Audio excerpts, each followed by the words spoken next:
Olá, assombrados! Saiu olá? Olá, assombrados! Eu sou a Ana Paula e vou contar vários relatos para vocês só sobre amarração.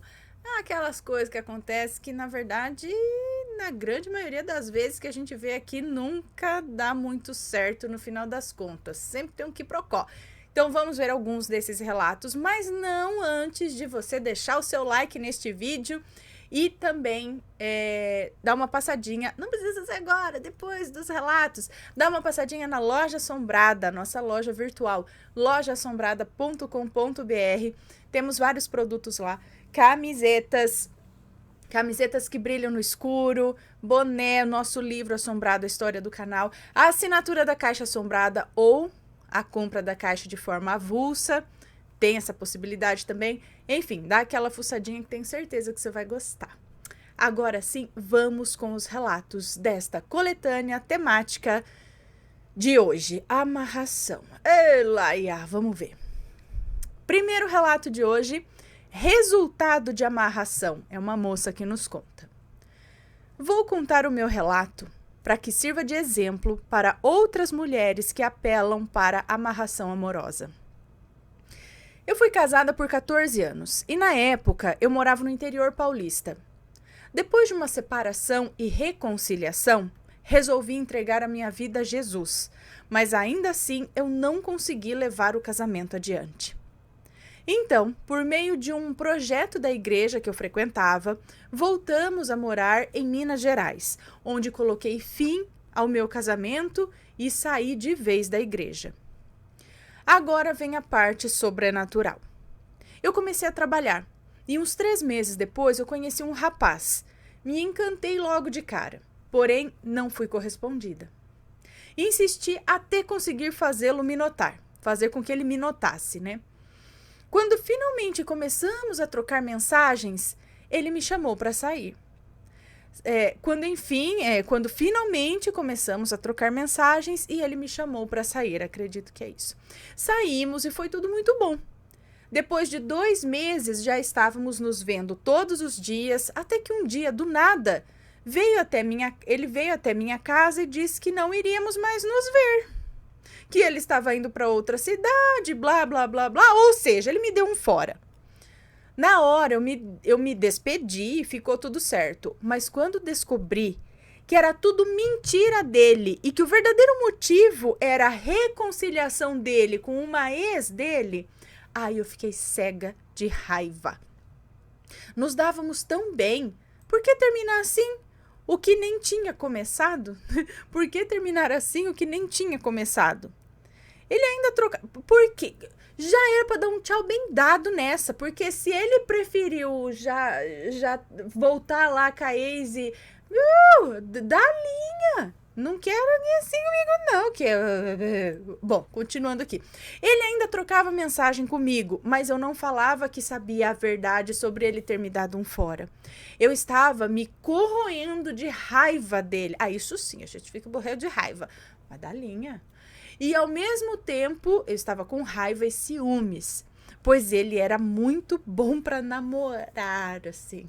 Namorar aqui, entre aspas, acho que assim, né? Ele era muito bom. Foi então que eu me lembrei que na igreja que eu frequentava, tinha muito trabalho de libertação espiritual. E eu sabia como e onde fazer tais amarrações. Peraí, na igreja tinha trabalho de libertação e ela sabia onde fazer amarração? Porque na igreja o pastor coloca os espíritos para falar como eles entraram em determinada pessoa. Foi onde eu, sem pensar muito, procurei o lado espiritual, mas do lado ruim, sabe? Sim, eu apelei para amarração, para ter o cara de volta à força. Fiz tudo o que me foi dito para fazer e em menos de uma semana ele me procurou e me pediu em namoro. Inclusive, não podia nem ouvir falar o nome da ex. Eu, orgulhosa dos meus feitos, tratei logo de fortalecer minhas amarrações amorosas, entre aspas, que no começo pareciam muito sólidas. Mas agora, quase 2 anos depois, eu parei de fazer com a frequência de antes, né? E adivinha? Não somos felizes. Ele só demonstra sentimentos se eu fizer uma das amarrações, ou algumas, né, dessas amarrações. É um efeito dominó. Uma coisa puxa a outra. A minha vida acabou que virou do avesso. Eu perdi o meu emprego. As minhas amigas da igreja perceberam as minhas atitudes e me deixaram de lado, e com razão. Assim, talvez não deixar de lado, talvez, né, tentar ajudar de outra forma, enfim. Eu trouxe o mal para dentro da minha casa. Até a minha mãe deixou de falar comigo, porque quando eu não faço as amarrações, ele me despreza. E ela sabe o que eu fiz, porque um dia ela me pegou comprando umas flores para um trabalho. Me arrependo muito, mas as coisas acabaram saindo do controle. E por ter perdido o emprego, ele paga a maior parte das despesas. Isso me faz agora uma pessoa amarrada pelas contas que fizemos juntos, sem falar na falta de paz dentro de casa. É coisa que cai de madrugada para acordar a gente. A gente não dorme bem. Passamos o dia mal, sem nos falar. Ele nunca joga limpo comigo. Ele sempre tem uma história mal contada. Que isso fique de exemplo para todos. Não procurem o mal. Ele cobra um preço alto demais para satisfazer um capricho qualquer. Ele não era para mim, o rapaz, né? Ele não era para mim. E eu, por capricho, acabei com a minha vida e com a dele, diga-se de passagem, para tê-lo. Agora só me resta a tristeza, porque sei que logo ele vai embora, já que eu não vou mais fazer essas amarrações para ele. Ficarei só com as dívidas e com a certeza que pequei contra Deus. Na verdade, é uma consequência. Você está mexendo no livre-arbítrio de outra pessoa. A pessoa não... a roliça. A pessoa tá... Claro, a gente tá vendo ali claramente que ela não quer ficar com você, mas por egoísmo, por orgulho ferido, você fala, mas vai ficar comigo. Então você vai, a pessoa não quer e você faz com que ela fique. Aí dá tudo, sabe quando bagunça o que não era, o negócio era para seguir por aqui, você puxa para cá e tudo isso tem consequência. E muita gente aí relata isso. Aí eu não sei se você, no caso, também mexe às vezes com algumas entidades, não sei que jeito que isso acaba retornando, mas não é uma coisa legal de se fazer. No mundo espiritual, no mundo físico, não é legal. Pense bem, você está interferindo na escolha de outra pessoa. A pessoa não quer, você vai forçar ela a querer. E isso dá consequências, naturalmente também. Mas vamos lá, vamos ver a próxima história aqui. Talvez a gente espere um pouco a roliça acalmar os ânimos. Próximo, é que eu deixei um pouquinho aberta a janela aqui, porque os gatos também querem ficar entrando e saindo. Então, mas vamos lá. Próximo relato. Deveria ter avisado a ela. É uma moça que nos conta. O que eu vou contar aqui aconteceu comigo alguns anos atrás, quando eu era operadora de caixa numa loja de produtos eletrônicos. Eu sempre tive facilidade em fazer amigos. Alguns marcaram muito a minha vida e uma dessas pessoas foi a Selena, lembrando que os nomes estão sempre todos trocados. Uma dessas pessoas foi a Selena, que assim como eu, também era operadora de caixa e universitária. Apesar de trabalharmos na mesma loja, tínhamos horários diferentes. Eu começava o trabalho às 9 da manhã e saía às 6 da tarde.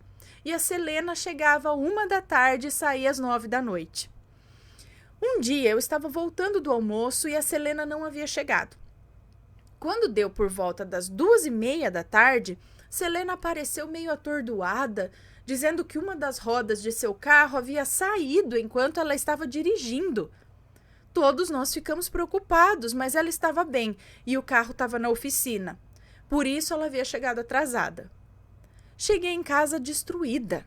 Parecia que eu havia trabalhado por dias. Tomei um banho e caí na cama. Foi então que tive um sonho horrível com a Selena.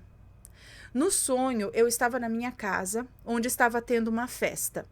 A decoração da festa eram bandeirinhas amarelas, azuis e vermelhas. Havia um banquete enorme, uma fogueira e muitas pessoas dançando ao som de tambores. Então eu vi a Selena numa cadeira de rodas e a mesma estava sendo carregada por 4 baianas, uma em cada ponta da cadeira. Todos aplaudiam a entrada da Selena. Em seguida, a minha casa pegou fogo no sonho e todos começaram a gritar e a correr para fora da casa. Já no meio da rua, eu olhava ao meu redor e não achava a Selena. E foi quando ouvimos os gritos dela. Selena não conseguiu sair da casa em chamas, então eu acordei. Eu fiquei um tempo sentada na cama assustada. Chegando no trabalho, eu não contei sobre o sonho para ninguém, pois eu queria falar só para Selena. Bom, o tempo passou e quando vi, já estava na hora do meu almoço. Beijo, meu amor. Depois mamãe vai lá, tá bom? Não, meu amor, mamãe tá gravando. Não pode, meu amor. Daqui a pouco a mamãe vai lá, tá? Porque mamãe tá gravando e eu perco a concentração com você do meu lado. Não, meu amorzinho. Vai lá, mamãe já vai lá, tá bom? Já vai, a mamãe já vai pra lá. A mamãe já vai pra lá. Penélope, por favor. 30 minutos. Não. Oh, meu Deus. A mãe já vai lá, Pê. Tá? O Vitório tá com saudade de você. A mamãe já vai, Pê. Um beijo. Vamos lá. Então, pera aí. Ela chegou agora, aí ela quer ficar comigo. Eu já vou terminar aqui, eu já vou lá ficar com ela, quer ficar do lado. Mas daí ela não fica quieta, não. Ela fala que vai ficar quietinha, não fica não. Continuando aqui. Então, o tempo passou e quando vi, já estava na hora do meu almoço. E acabei esquecendo de falar com ela, acabei esquecendo de contar o sonho. Quando me lembrei, já era tarde. Como assim?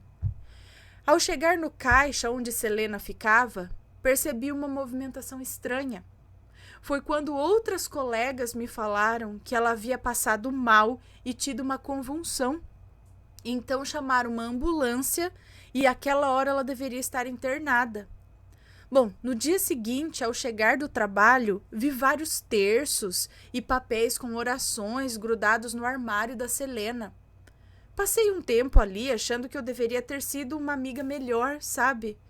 Foi quando uma outra colega de trabalho chegou e disse: ela está mal. Nenhum médico sabe o que ela tem. Ela não fala e não sente mais as pernas. Selena era passista de uma escola de samba e ótima dançarina. Os anos passaram e eu acabei saindo da empresa.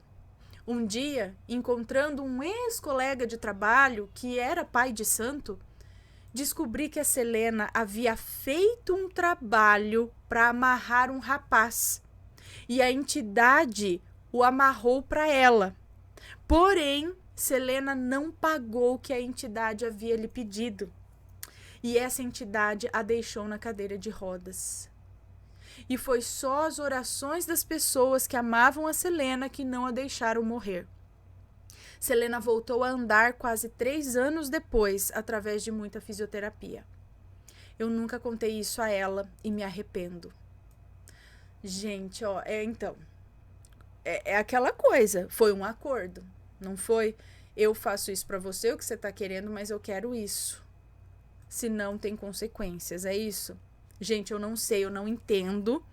Como eu já disse, eu não sei como funciona, eu já vi algumas pessoas falando isso, falando aquilo, enfim, não sei, mas aqui é a história dela, né? E eu sempre vejo, assim, consequências também quando a pessoa faz o acordo e depois não cumpre com a sua parte do acordo. Então, pensem muito bem antes de fazer um acordo, uma promessa, né? Principalmente aí com o lado espiritual. Então, nossa, que coisa. Isso me lembrou um relato que uma pessoa conhecida minha contou. um relato que aconteceu com ela, que teve um sonho também, que através desse sonho ela ficou sabendo de um trabalho que fizeram para ela. Bom, voltando aqui, próximo relato. O Gigante da Morte. É um moço que nos conta. A família da minha mãe é de origem portuguesa. Minhas bisavós foram para Manaus e lá criaram uma vida. Porém, minha avó, a dona Ananda, que lá cresceu, era muito saidinha e gostava de aventuras. Vale lembrar que todos eram católicos apostólicos romanos. Porém, Ananda se apaixonou e se casou sem a bênção de sua mãe nem de sua avó, pois o meu avô é negro e a mãe da minha avó não aprovava. Olá! Enfim, o tempo passou e eles tiveram 4 filhos. Minha mãe é a segunda. O nome dela aqui será Miriam. Com o passar do tempo, meu avô passou a trair a minha avó Ananda, que entrou para as religiões... Cadê? Ela tinha... que entrou para as religiões de feitiçaria. Não sei que religiões são essas, religiões de feitiçaria. Ela tinha o livro de São Cipriano e tudo.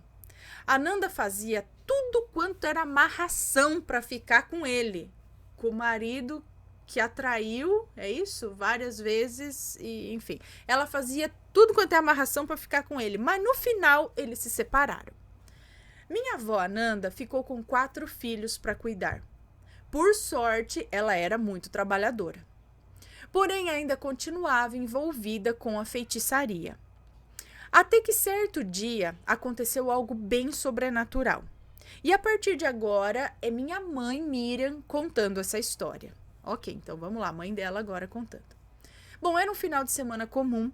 Estávamos todos na vila, na vila da família, dormindo, pois os parentes moravam um pertinho do outro, igual no seriado do Chaves. Minha mãe, Ananda, estava chegando em casa no corredor dessa vila, quando bem mais à frente ela viu um pé gigante. Quando ela olhou para cima, pasmem, havia ali um homem de uns 4 metros de altura. Eu não sei ao certo, mas ele era muito grande e disse que ia levar a Ananda, pois era chegada a hora.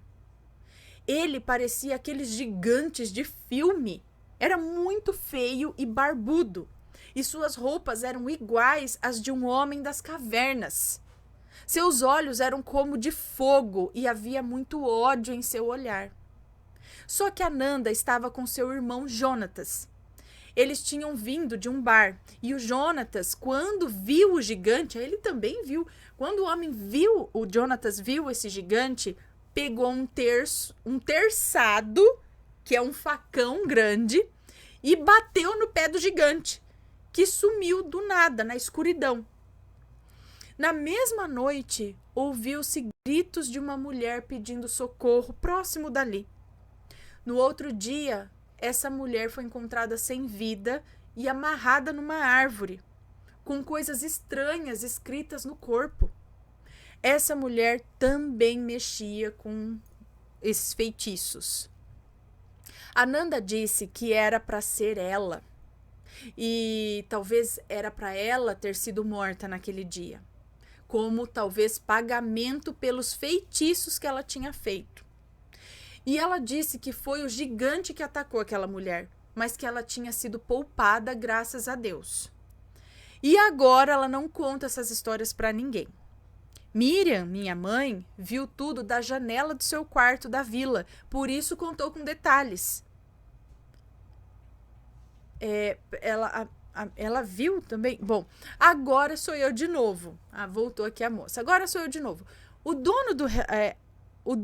mas é o moço que nos... é verdade, é o moço. Agora sou eu de novo o dono do relato. Minha mãe Miriam conta ainda que quando era pequena, minha avó Ananda a levava, e aos meus tios também, para alguns centros, que eu não sei bem qual era a religião. Mas era um dia de Cosme e Damião. Ananda os levou e a dona do local não deixou minha mãe entrar na festa, pois viu algo ruim nela. Só as minhas tias e o meu tio entraram no local. Minha mãe ficou esperando do lado de fora. Meus tios entraram lá e se acabaram de comer os doces, quando de repente a dona da festa ficou igual uma cobra no chão, se arrastando e derrubando tudo. De repente ela ficou de pé e começou a rodar. Chegou na Ananda e disse que era para ela e seus filhos irem embora, pois os espíritos não queriam aquela família lá. Minha mãe fica contente hoje, porque sabe que quando aquela mulher não deixou ela entrar, era porque Deus estava protegendo de alguma coisa. Mais tarde, minha mãe, Miriam, virou protestante, e depois os meus tios e minha avó Ananda também. Nunca mais aconteceu nada. Bom, hoje minha avó Ananda ainda é viva e tenta ajudar as pessoas através do seu artesanato, pois só ela sabe do que foi livrada e com o que mexia para ficar com meu avô, que nem está com ela até hoje. Enfim. Bom, aí que tá, né, gente? Existem as ferramentas e você decide se você usa isso para o bem ou para o mal. E tudo há consequência.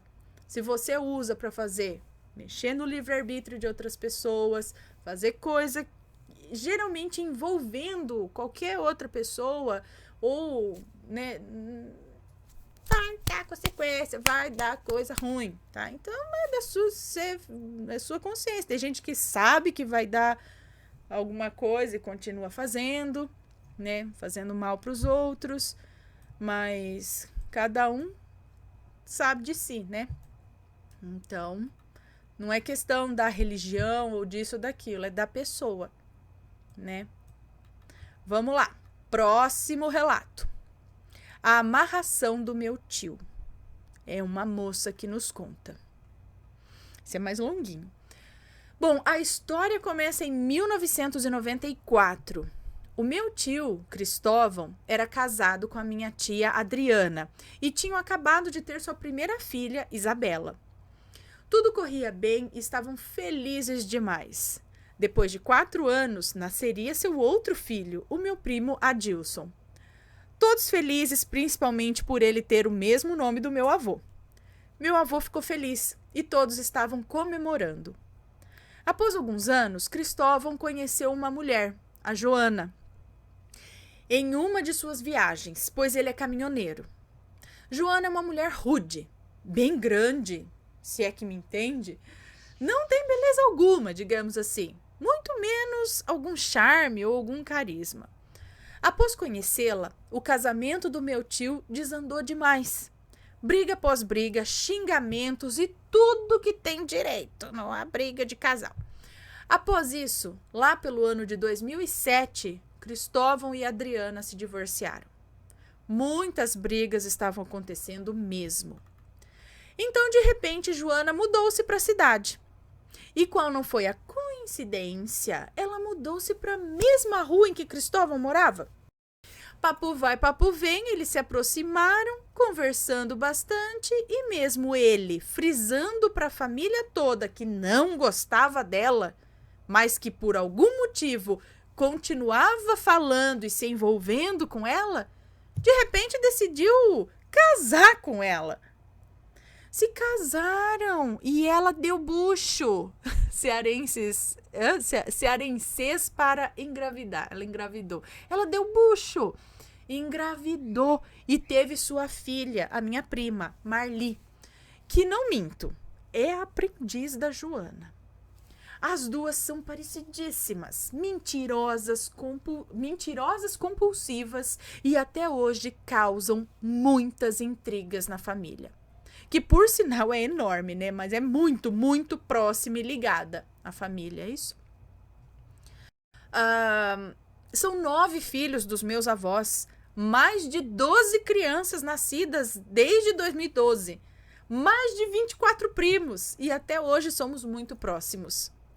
Bom, depois de um tempo casados, ela conseguiu convencer Cristóvão a literalmente invadir a casa dos meus avós e tomar conta de um pedaço da casa deles. Então, ele, sendo o filho querido deles, convenceu-os a deixá-lo morar no andar de cima. Minha tia Adriana não conseguiu a guarda total de Isabela e Adilson, então eles moravam com Cristóvão, seu pai, e Joana e Marli. Joana, ao longo dos anos, tentou fazer com que a minha avó, Anaísa, senhora de idade já, doce, super bondosa, mas muito inocente e ingênua, parasse de tomar seus remédios, que a impediam de morrer do coração e da pressão. Joana tentou convencê-la que eles eram que os remédios é que iriam matá-la. Enfim, em sua casa eu já vi vários ossos de animais, tufos de cabelos enrolados em barbantes, mergulhados em um líquido muito fedorento, vermelho escuro que eu deduzi ser sangue, livros pretos e fedidos com símbolos estranhos, e já falou várias vezes sobre seus deuses e sobre rituais. Quando eu ia na casa de alguém, sempre pedia para ir ao banheiro, sabe? Mas quando ela ia na casa de alguém, ela sempre pedia para ir ao banheiro. Mas quando você a procurava, ela estava mexendo nas suas coisas. Eu não duvido que ela tenha pego algum objeto para fazer trabalhos. Duas pessoas que tiveram alguns conflitos mínimos com ela, após discutirem, foram encontrados sem vida. Da mesma maneira, essas duas pessoas foram encontradas sem vida, engasgados com um tufo enorme de cabelo na traqueia e com cortes no corpo inteiro, mas foram considerados como autoextermínio.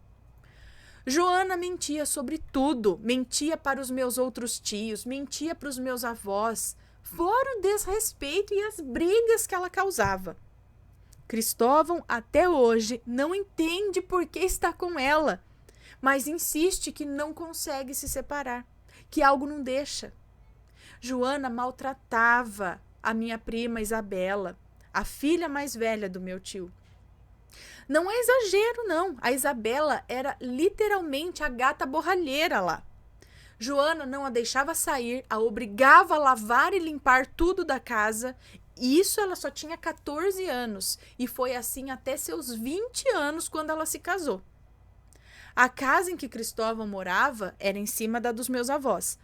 E também em cima da casa deles. Ao lado da casa de Cristóvão, morava minha outra tia, a Gisela, irmã do Cristóvão, com o seu marido e suas filhas, sendo a mais velha da mesma idade da Isabela, e eram melhores amigas. Da mesma forma, eu e a filha mais nova da tia Gisela, a Cássia, que é um ano mais nova que eu, somos melhores amigas até hoje. Eu estava constantemente na casa dela, brincando com a Cássia, e como toda criança, chamava a Isabela para ir lá. Ela amava cuidar da gente e brincar conosco. Mas se ela saísse, mesmo que para casa que era na porta que a porta era ao lado, só uma parede separava essas casas. A Joana já puxava pelos cabelos, gritava e a agredia. Após tudo isso, em 2014, eles saíram de lá. Minha prima Isabela, com 20 anos, se casou. Hoje tem 26 anos e está com 2 filhinhas lindas. Meu primo Adilson mora com a mãe dele e namora, trabalha num banco. Já a Joana e Marli ainda estão com Cristóvão. Moram numa casa que o meu avô pagou eles moram numa casa em que o meu avô pagou toda a reforma e até hoje não recebeu o dinheiro de volta. Porque Joana não permite que o meu tio pague o meu avô. Joana ainda não se dá bem com ninguém da família. Já perguntou, inclusive, sobre para quem é que vai a casa quando os meus avós morrerem. Meu avô vai até fazer um testamento, porque senão ela vai tentar fazer de tudo para tirar tudo dos meus avós e da minha família. Enfim, Joana mexe com magias, com trabalhos. Eu já vi, como disse, ossos de animais e tufos de cabelo em sua casa. Sei que o meu tio não gosta dela, mas não consegue se separar. Ela fez uma amarração, sim, e causou um inferno em nossas vidas.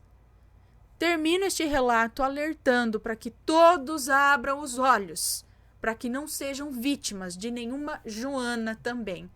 Ou, como conhecemos, Maledites, né? Gente, abre os olhos, povo. Meu Deus, tem uns sinais aí que a gente começa a perceber, né? Homens, mulheres, cuidado, né? Cuidado com as pessoas com quem vocês se envolvem. Às vezes basta um iniciozinho aí para a pessoa já. Sempre se protejam também, espiritualmente falando, com suas orações, com banhos, enfim, independente da crença, façam ali as suas proteções. Né, Marie? Próximo relato. Ele fez amarração amorosa para mim. É uma moça que nos conta. Eu nunca tinha me interessado por assuntos ligados à magia negra, feitiçaria e amarração, mas vendo alguns relatos, tenho notado muita semelhança ao que tem me acontecido nos últimos meses. Eu vou tentar resumir ao máximo a minha história, ok? Ai, gente, uma coisa que eu acabei de lembrar que eu não coloquei aqui pra vocês: música! Eu não coloquei trilha sonora. Agora tá muito alto também, né? Vou colocar agora, gente, perdão. Cabeça de melão. Mas vamos lá. Continuando. Que agora eu perdi aqui. Vamos lá. Eu trabalho numa distribuidora de vendas. Tudo começou em junho do ano passado. Nessa época, eu estava em um relacionamento de 3 anos com o meu primeiro namorado. E foi nessa distribuidora que eu conheci o Yuri, nomes sempre trocados, ok? Yuri é um dos fornecedores dessa empresa e desde o início sabia que ele tinha interesse por mim. Eu o tratava bem, mas eu não sentia nada por ele. Passados alguns meses, em uma de suas idas à empresa, ele me presenteou com uma caixa de chocolates e uma flor. Algumas horas depois, a minha colega de trabalho me perguntou se eu já tinha comido os bombons. Eu respondi que sim, e ela disse que tinha sentido algo estranho, que sentiu que deveria me alertar para não comer. Mas nessa altura eu já tinha comido uma parte e o restante eu levei para casa. Eu não me importei com o que a minha colega disse, pois eu não tinha notado nada de estranho ali. Pois bem, passados exatos 7 dias, estranhamente, passei a ter interesse por ele. Ele nunca fez o meu tipo, sabe? Mas algo dentro de mim havia mudado. Comecei a sonhar com ele quase todas as noites e pensava nele boa parte do meu tempo. Achei muito estranho, pois sempre fui bem racional com assuntos de namoro e não sabia por que eu estava tendo pensamentos obsessivos com esse rapaz. Até porque nunca tivemos nada e ele não fazia o meu tipo. Não passou muito tempo até que eu perdi completamente o interesse no meu namorado. Ressaltando que sempre tive um namoro tranquilo, raramente discutíamos e nos dávamos muito bem. Cadê? E acabei que perdi o interesse nele praticamente da noite pro dia. E com isso coloquei fim no meu relacionamento. Então, os pensamentos obsessivos pelo Yuri se intensificaram cada vez mais, até que ele me chamou para sair e eu aceitei. No dia do encontro, acordei com uma sensação muito ruim, de fraqueza, indisposição, mas o Yuri insistiu muito para que eu fosse. Eu senti que eu não deveria ir, mas eu fui. Depois daquela noite, ao voltar para casa, eu só sentia uma energia negativa em mim. Parecia que eu estava fazendo algo errado. Até hoje eu saio com ele, mas sempre volto com a mesma sensação de algo ruim dentro. Sempre digo que é a última vez, pois eu não gosto dele, mas eu me sinto presa. E, sinceramente, eu não sei por que eu penso tanto nele. Nunca tinha me dado conta, até ler alguns relatos com esse tema em seu canal. Aí surgiu a dúvida. Será que alguém fez algo para mim? Como não sigo nenhuma religião, eu não sei ao certo como proceder. Já procurei diversas dicas para parar com esses pensamentos obsessivos e que me incomodam o dia todo, mas nada tem resolvido. Bom, te digo então, se é algo espiritual, vá procurar ajuda espiritual especializada. Procure um lugar sério, não sei se depende da sua crença, talvez uma igreja ou um centro, mas que sejam pessoas sérias, que estejam dispostas a fazer o bem, a te ajudar e vão te orientar quanto a isso. Porque talvez você só consiga sair disso com outra ajuda espiritual, entendeu? Com alguma coisa aí que você tenha que fazer. Porque, pelo jeito, tá prejudicando e vai prejudicar mesmo. Às vezes, sozinha não vai conseguir. Então, procure ajuda espiritual, sim, com pessoas idôneas. Bom, então, eu já ouvi dizer que não é possível amarrar outra pessoa se você nunca teve envolvimento. Mas eu penso assim, será que talvez fosse um primeiro feitiçozinho só para ela começar a pensar nele? Não que ela estaria já amarrada. Era só para pensar e ele conseguir sair com ela. E aí sim poder amarrar. Entendeu? Não sei. Quem entende melhor dessas coisas aí depois eu falo. Próximo relato. Meu pai fez feitiço para minha mãe. É um moço que nos conta. Eu sempre ficava impressionado com os relatos de amarração. Esse é o último relato, já falei? O último relato de hoje. Eu sempre ficava impressionado com os relatos de amarração. Até que um dia, minha mãe contou uma história dela e do meu pai. Assim podemos entender o motivo das brigas dele. Assim pudemos entender o motivo das brigas deles. Eles brigavam sempre, todos os dias. Isso foi, inclusive, o motivo dos meus irmãos e eu de sairmos da casa dos nossos pais. Sim, para manter a família, a gente saiu de casa. Tudo aconteceu numa pequena comunidade do interior do estado do Espírito Santo, em meados dos anos 60. Houve uma festa na comunidade. O meu pai, que se chamava Oscar, foi à festa com os irmãos dele e a minha mãe foi à festa também.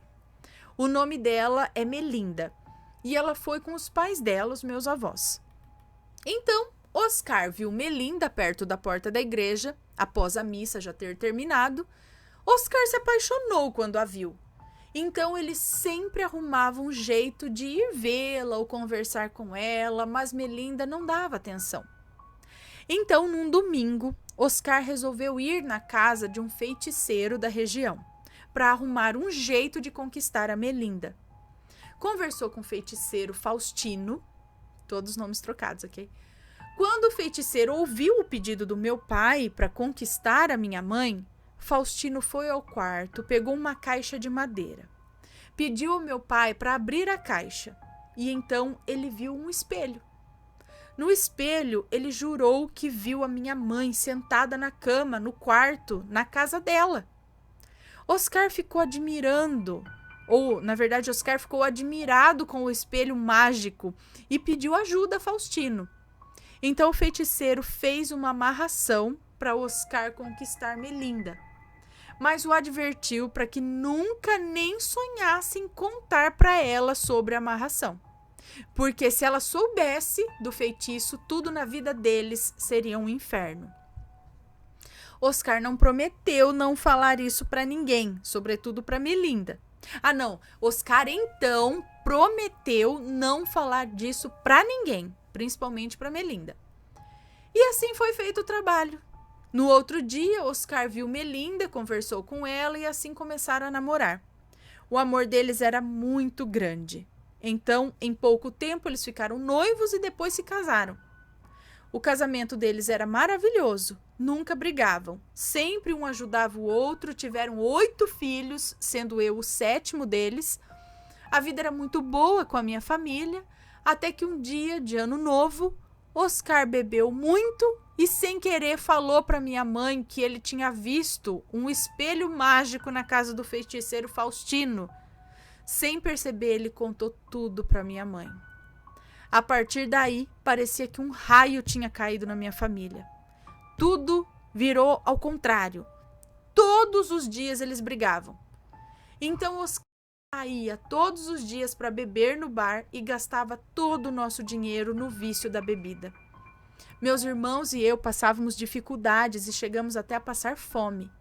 Os nossos avós sempre nos ajudaram, porém não entendiam por que o casamento dos meus pais não dava mais certo. Com o passar do tempo, meus irmãos saíram de casa e cada um foi arrumando a sua vida. E por fim, eu também. Hoje em dia, meu pai e minha mãe sempre estão brigando, porém moram separados. Na casa deles, nunca tem paz. O aviso que deixo é o seguinte: não mexam com magia. Isso traz mal para a família. Não desejo isso para ninguém. No entanto, eu fiz a minha vida e sou feliz. Fazer essas coisas, mais uma vez, mexer. Mas aí, será que foi simples assim?